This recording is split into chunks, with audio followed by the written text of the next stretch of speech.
Coucou mes beautés, coucou mes chéris, j'espère que vous êtes bien. Les vacances sont finies. Voilà, je suis de retour.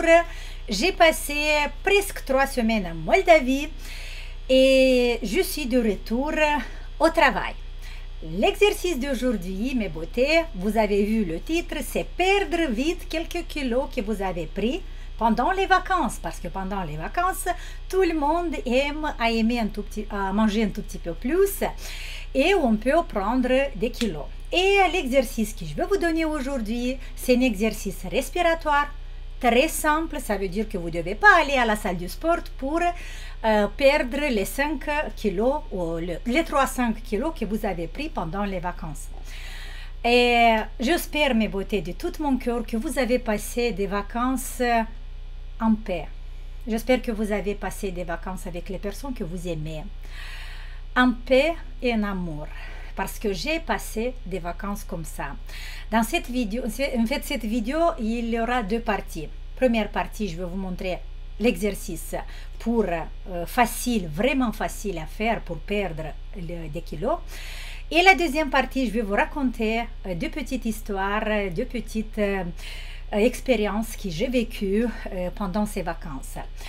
Mes beautés, le travail, on va commencer le travail très sérieusement à partir du mois de septembre. Ah, je dois vous dire, pardon, j'oublie toujours à dire dans les premières minutes de la vidéo, il y a un code promo rentrée 20. En bas de la vidéo, il y a le code promo, comment c'est écrit le code promo. En fait, rentrée avec des grandes lettres 20. Ça veut dire que vous avez 20% jusqu'au 1er septembre si vous avez encore besoin d'acheter les programmes qu'il y a sur notre site. Et à partir du 1er septembre, je veux vous dire mon planning du travail. On va le faire un tout petit peu ensemble parce que je repars cette année académique ensemble avec vous. Ça veut dire que pour cette année, moi, je vais prendre en considération beaucoup, vraiment, je vais créer mon planning par rapport à ce que vous voulez. Et comme ça, on va être plus proche, moi de vous et vous de moi. L'exercice d'aujourd'hui. Alors, vous savez que les études qui sont faites les dernières années, ils ont montré que la technique la plus facile pour perdre le poids, c'est la respiration. Ça veut dire que pour perdre vraiment des graisses, il ne faut pas trop aller dans la salle du sport. Pour se muscler, oui, mais pour perdre des graisses et pour perdre le volume, la meilleure chose, c'est la respiration. Et vous savez que les graisses vont se brûler dans la présence d'oxygène, avec beaucoup d'oxygène. Mais l'oxygène, l'échange du gaz qui doit recevoir la cellule graisseuse, par exemple, ça se fait seulement en présence de dioxyde de carbone. Pour ça, l'exercice d'aujourd'hui, ça va combiner les deux. C'est un exercice très simple. Regardez ce que vous allez faire. Marcher, mais faire un type de respiration qui va vous aider à brûler vite les graisses. Ça veut dire que voilà, notre objectif c'est de marcher. Il n'y a pas l'importance combien vous marchez dans le premier temps. Peut-être si vous marchez 20 minutes, 30 minutes par jour, c'est idéal. Mais commencez à mettre cet exercice pas seulement quand vous voulez faire la marche rapide, mais quand vous sortez dans la rue pour aller au magasin ou vous allez ou même à la maison, vous allez combiner votre marche avec cet exercice respiratoire. Comment on va le faire? J'inspire normalement par le nez, j'expire normalement par le nez et je reste en apnée. Et je reste en apnée et je marche. Ça veut dire que en restant en apnée, vous allez faire le mouvement physique, marcher, le plus simple mouvement physique, marcher. Dans le processus de la marche, il y a le dioxyde de carbone qui va se former. Et le processus, après quand vous allez inspirer, le processus du changement du gaz va se faire très vite et vos graisses vont se brûler. Je ne vais pas rentrer beaucoup dans les détails parce que ce processus, je l'explique très très bien dans la technique Oxysize. Pour ceux qui ont le programme Oxysize, savent très bien comment ça se fait ce processus pour brûler les graisses. Ok? Ça veut dire que, par exemple, vous voulez aller le matin chercher votre baguette. à la boulangerie. Vous allez faire quoi? Vous inspirez, expirez. Ça veut dire que vous ne devez pas vider les poumons, simplement une expiration normale. Après l'expiration normale par le nez, si votre nez il est bouché, bien sûr, faites par la bouche, vous restez en apnée et vous marchez. Et vous restez, vous pouvez commencer avec 10 ou 15 secondes. Ou peut-être c'est mieux de compter les pas. Par exemple, moi je compte les pas. J'inspire, j'expire, je commence à marcher et je compte 10, 15 pas pour la première fois. Si vous voyez que c'est fatigant, diminuez, faites 5. Ou faites, par exemple, combien vous pouvez. Si vous pouvez, si vous voyez que c'est très facile, faites jusqu'à 20. Après, de nouveau, inspirez, expirez, encore restez en apnée, continuez votre marche. Ça veut dire que maintenant, à chaque fois que vous marchez un peu, si vous avez des poids à perdre, utilisez cette respiration. Vous savez que seulement avec ce petit exercice, il y a des femmes qui ont perdu 20, 25 kilos. C'est une technique extraordinaire qu'on peut l'utiliser maintenant pour brûler nos graisses qu'on a accumulées, les poids qu'on a accumulés pendant les vacances. Voilà, ça c'est l'exercice pour aujourd'hui que vous pouvez le faire très bien. Notez dans votre cahier, voilà, si vous commencez aujourd'hui cet exercice ou demain, mettez-vous, vérifiez votre poids et après 2-3 semaines, vérifiez encore votre poids et vous allez être surpris, mais surtout vous allez être surpris du volume, de votre taille qui va diminuer. En fait, les premières graisses qui vont diminuer pendant la marche, ça va être autour de votre taille. Et ce sont vraiment, et les graisses viscérales et les graisses qu'on a autour de la taille, ce sont des graisses qu'on a besoin, le premier, de l'éliminer. Voilà. Et maintenant, les deux expériences que j'ai vécues pendant cette vacances, je voulais vraiment de les partager avec vous.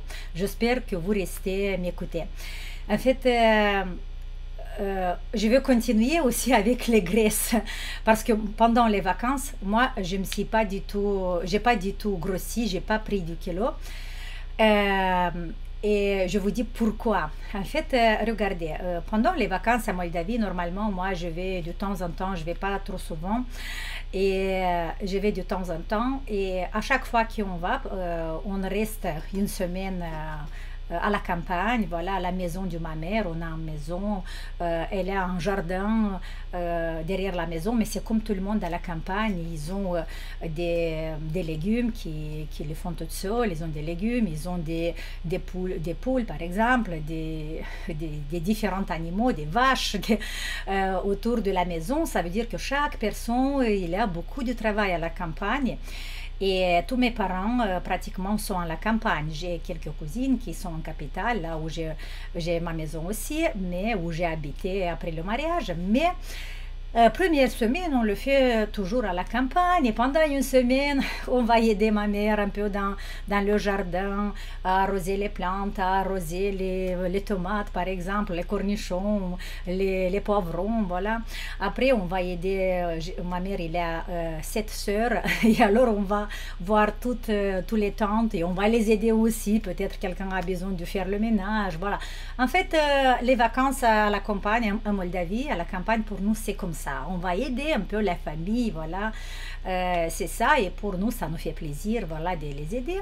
Et la deuxième semaine, on va retourner chez nous, en capitale, dans notre appartement, et là, on aime, par exemple, on fait des balades, et le soir, on aime à manger un peu, à profiter, à faire une dégustation des plats traditionnels moldaves qu'on ne le prépare pas toujours à la maison ici en France, surtout mon mari, il aime beaucoup. Et on s'est fait du plaisir pour aller manger au restaurant, voilà, comme tout le monde en vacances. Sauf que cette année, c'était pas comme prévu. Bien sûr qu'on a prévu notre budget, voilà, pour les vacances. On a dépassé un peu le budget à la campagne parce que on a donné des petites choses, voilà, à nos tantes, à personnes qui auraient besoin, voilà. On a fait beaucoup de fois, on a fait les courses pour quelqu'un, et c'était comme ça. Et le premier jour, quand on va en capitale, voilà, dans la ville, en fait, la capitale de Moldavie, c'est Chisinau, c'est là que j'ai habité avant de venir en France. Et c'était le soir, on est arrivé, après-midi, on est arrivé de la campagne, on a pris un douche et le soir, on est sorti. On était avec mes deux garçons. Petrou, vous la connaissez, voilà, qui travaille avec moi, et le petit qui a 14 ans, Délus. Ma fille, il est resté en France. Et on est sorti pour manger. C'était le soir, allez, on va manger au restaurant, un plat traditionnel moldave. On était affamés vraiment. On a regardé le restaurant le plus proche pour aller. Et on est parti à pied. Comme ça, on a regardé un peu les rues. En marchant, en fait, mais Moldavie, il y a un problème qui a déjà beaucoup des années, même quand je suis partie de Moldavie, avec les chiens. En fait, dans la capitale, il y a beaucoup de chiens vagabonds.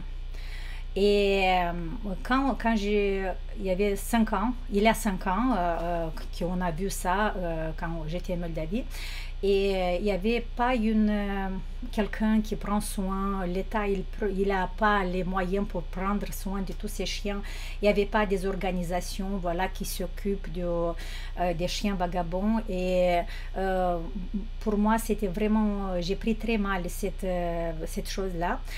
Mais cette année, on a vu que tous les chiens, il y avait beaucoup de chiens vagabonds, sur l'oreille ici, il y avait une petite numéro, et là, je me suis intéressée, on a compris qu'il y a une petite organisation de la protection animale maintenant qui vaccine, voilà, qu'ils ont vacciné tous les chiens, mais quand même, il y a beaucoup de chiens dans la rue.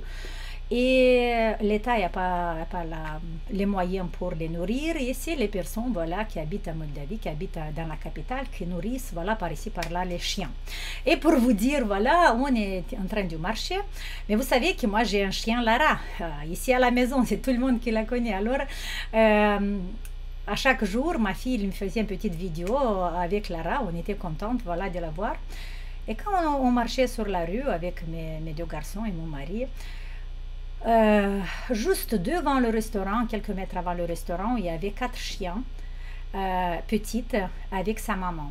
Et en fait, c'est la maman des chiens qui allait qui cherchait, demander aux personnes, et on voyait qu'il y avait des personnes qui donnaient un petit morceau de pain, quelque chose aux chiens. Alors j'ai un nœud dans la gorge parce que c'était la même chose qui s'est produit avec nous. On l'a vu, on s'est arrêtés tous les 4 et on a vu cette chien, cette maman qui cherchait la nourriture, qui demandait la nourriture pour ses chiens. J'ai eu tout de suite, on s'est arrêtés tous les 4, on se regardait, et mon fils, le petit, en fait, Delius, qui a 14 ans, nous a regardé et il a dit vous faites comme vous voulez, mais ce soir, mon repas de restaurant, je vais le donner à ces chiens. Je ne vais pas manger ce soir. On dit, Delius, on va les acheter quelque chose et on va les donner. Non, il a dit non. Je propose quelque chose, mais ça c'est venu à 1 minute, pas plus, 1 minute, en train qu'on regardait, il a réfléchi dans sa tête, il a 14 ans. Il a dit, j'ai une proposition à vous faire. Est-ce qu'on peut s'éloigner un tout petit peu? Alors j'ai dit, allez, on va s'éloigner. On s'est éloigné un tout petit peu. Et il a dit, j'ai une proposition à faire. On ne va pas aller au restaurant à manger ce soir. On va acheter des croquettes. On va voir combien ça coûte le repas, notre repas qu'on doit manger ce soir au restaurant. Et de cette somme, on va acheter des croquettes et on va voir où ces chiens habitent et on va les amener la nourriture. Et là, en fait, dans ce moment-là, tout de suite, tout le monde a été d'accord. Moi, j'ai dit oui. Mon mari, il a dit oui. Et mon fils, le grand, il a dit oui. Mais on était tellement affamés, on a dit oui. On se retournait tout le monde sans dire rien. Voilà, on était tellement d'accord avec lui.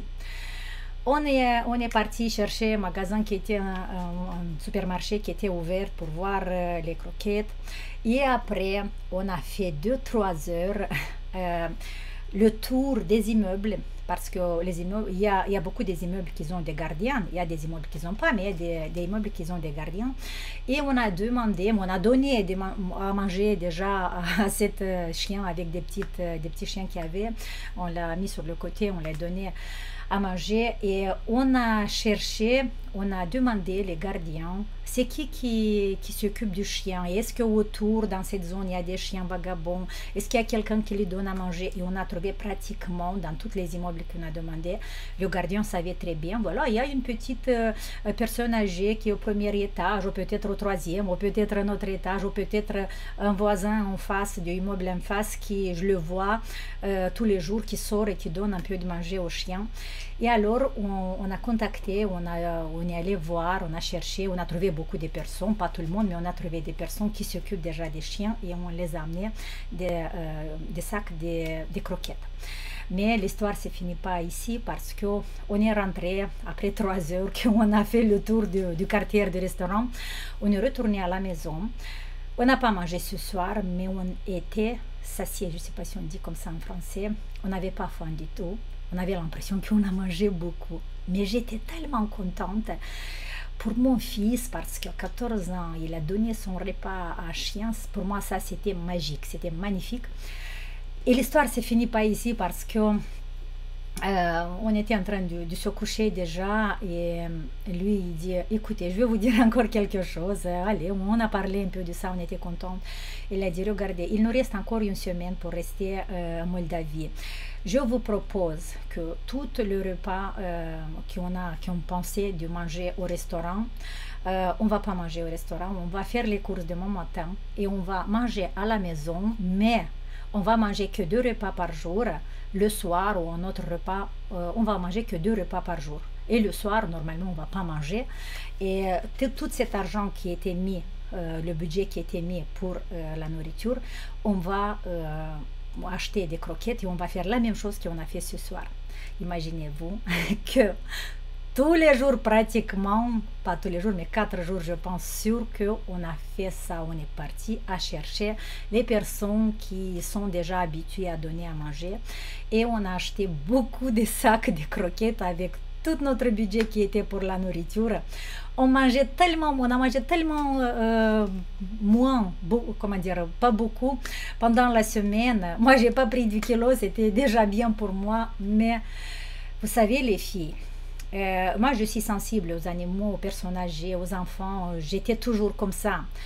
Et j'ai pris un grand plaisir pour donner à manger aux chiens. Mais la chose la plus satisfaite, le joie le plus grand pour moi, c'était que mes enfants, que cette proposition est venue de mes enfants.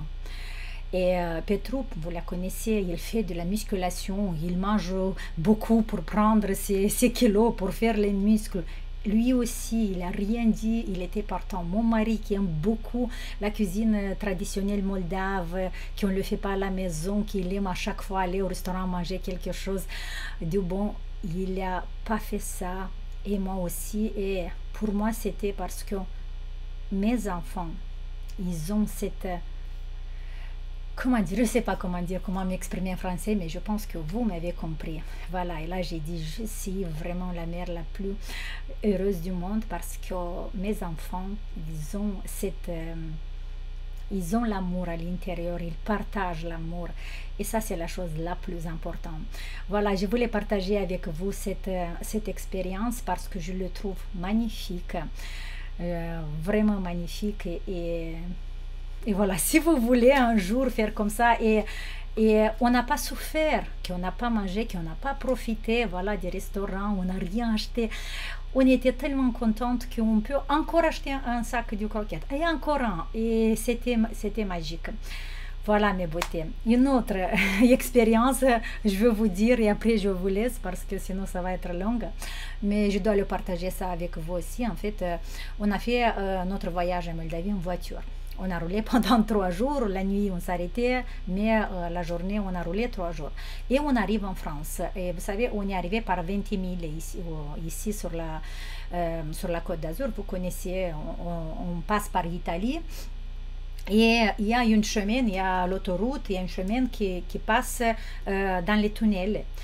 Et il y a beaucoup de tunnels en fait qu'on doit passer avant de rentrer en France. Et quand on est rentré en France, on a passé le premier tunnel et quand on arrive 100 mètres avant le tunnel en France, on voit qu'il y a le bouchon.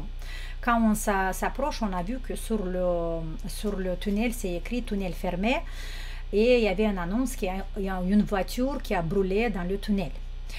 Et après nous, s'est créé un grand bouchon. Après, on a vu sur Internet, on a cherché pour voir les nouveautés. Il y avait un grand, après 20 000 jusqu'en Italie. Et ça veut dire qu'on était entre deux tunnels, mais il y avait des personnes qui sont restées dans le bouchon, dans le tunnel. Et après, cette voiture qui l'a brûlée, on ne l'a pas vue, mais voilà. Et ça, c'était il y a 2 jours, oui. Et comme la chaleur elle monte, il faisait trop chaud. On est dans la voiture, tout le monde, il y avait beaucoup de voitures, en fait 2 voies d'autoroute qui s'étaient plein, beaucoup de monde. On a resté dans cette bouchon sans bouger du tout, sans bouger, fermé, presque 3 heures. 3 heures, chaleur énorme, beaucoup de soleil, beaucoup de monde. Et ce que j'ai vécu les 3 heures dans cette bouchon, c'était magnifique. Vous savez pourquoi? On était fatigués, les enfants ils voulaient arriver vite à la maison, voilà. Mais après 30 minutes environ, tout le monde était en voiture. Après 30 minutes environ, je vois qu'il y a des personnes qui commencent à sortir de ces voitures, les portes ouvertes. Et là, j'ai vu une solidarité, mais beauté extraordinaire. Les personnes qui avaient des bouteilles d'eau, ils sont sortis, demander à chacun dans la voiture si vous avez besoin de boire. Quelqu'un qui avait un chien, par exemple, moi je suis allée à donner un récipient pour boire. Tout le monde est sorti de voiture et on partageait les choses qu'on avait pour se soutenir. C'était magique. C'était magique et moi j'ai dit. En fait, j'étais fatiguée pour rentrer, mais après 1h30, je voulais qu'on reste encore là pour me nourrir de cette énergie de solidarité et d'amour entre les gens. Il y avait des différentes nationalités. Il y avait des Français, il y avait des Italiens, il y avait des Roumains, il y avait des Polonais, il y avait des Américains. Il y avait beaucoup de nationalités. Il y avait une personne qui avec une fourre, vous savez, avec des grands camions. Qui avait aussi des fruits, qu'il a commencé à donner des fruits aux autres personnes. C'était magique. Et moi, je me suis dit, voilà, encore une fois, un exemple que l'amour existe. Que la chose la plus importante, l'énergie, la force la plus importante dans ce monde, c'est l'amour. Partager l'amour, je pense que c'est la chose qui nous fait du bien à nous-mêmes et pour ceux qui reçoivent cet amour. Mes beautés, je vous aime. Simplement, je vous aime. Je suis contente que j'ai l'occasion de partager cette expérience, de partager tout ce que je sens avec vous. Et je serais très contente si vous avez vécu des expériences similaires, de partager ici sur ma chaîne YouTube comment on va s'enrichir, comme ça on va partager cette énergie et le monde va devenir mieux. Et la paix va s'installer sur cette planète. Allez, pour ne pas pleurer, je vous dis que j'aimerais beaucoup que sur cette planète, il n'y a pas de guerre. Je vous adore.